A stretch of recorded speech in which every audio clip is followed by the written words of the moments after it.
Hi, I'm Stacy Iest Hsu and I'm at the Fat Quarter Shop, and today I'm going to share with you a few of my favorite notions. So we'll start with the Pellon Fusible Fleece. I love using this for my cut and sew blankets. I also love using it making my kitty catty. It's nice because it fuses on so it doesn't move around when you're sewing, and it's a nice thickness. I also love using my Wonder clips when I do all my quilting or even sewing. It keeps things in place so nicely. I love using these Tulip Needles. They're wonderful. They're perfect for doing hand embroidery projects, such as my kitty catty, which I also love because I am on the road. I have 3 kids, and a lot of times I'm sitting in the car binding quilts or doing projects, and this little guy is just the perfect little carry-on bag for me. It has my pin cushion, and it has my little pockets for my scissors, and of course, the most important, my binding clips. So a great little item to have. I also have this great bias tape making kit, and it's wonderful. There's all different sizes of bias tape makers, and they're great for projects like pillows or my kitty catty or anything that you want to add a little finish on.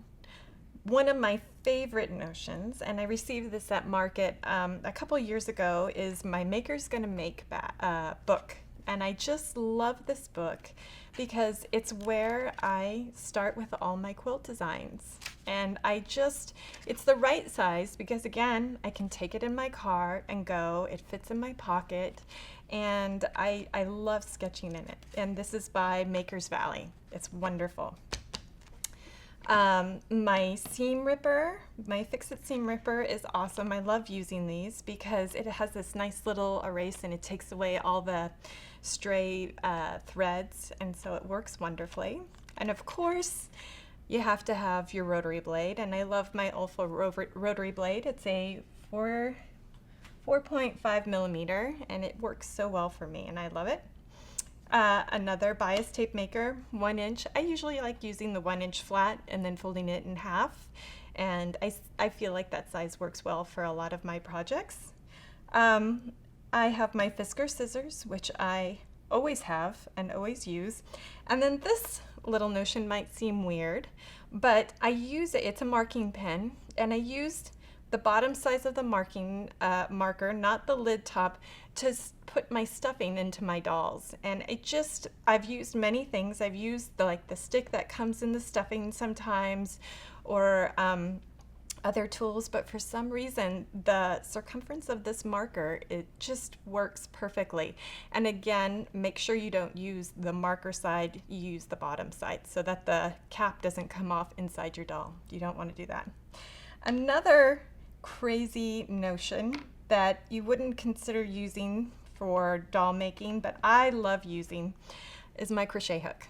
And any size will do, and I use it to turn my dolls inside out, especially those little legs and arms and those corners on the head and hair. And I just love this tool. And again, I've used others, but for some reason I like it that it's metal, it glides through, it's the right size to push out the fabric, and I always have a crochet hook near me when I'm turning inside my dolls. I love using my little sew line pin to do all my markings for my embroidery. It's a wonderful little item to use, and it has the little click so the lead comes out easy. I do all my quilting with my 6x24 ruler. I love this, the Creative Grids. It's really the only size I use. Sometimes I use the smaller ones, but for some reason I always gravitate back towards this size and use it for all my quilting. And then last but not least, my Silky Soft Polyfill. I love using this. There's other polyfills out there, but I love using this polyfill. It's very soft and silky compared to other polyfills, and it just stuffs so nicely.